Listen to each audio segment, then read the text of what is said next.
How to fix Binance not available in your region. So if you want to fix Binance not available in your region problem, then what you need to do is first make sure that you have a stable internet connection. After that, you just need simply go with your Play Store. After opening your Play Store or your App Store, you can just simply go with the bottom right, which has that search.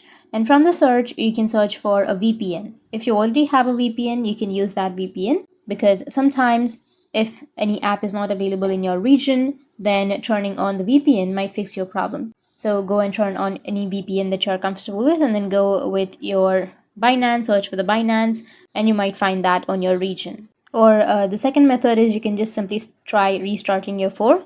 Tap and hold on to that power button and then try restarting. After restarting, you can turn on your VPN and then your problem might be fixed.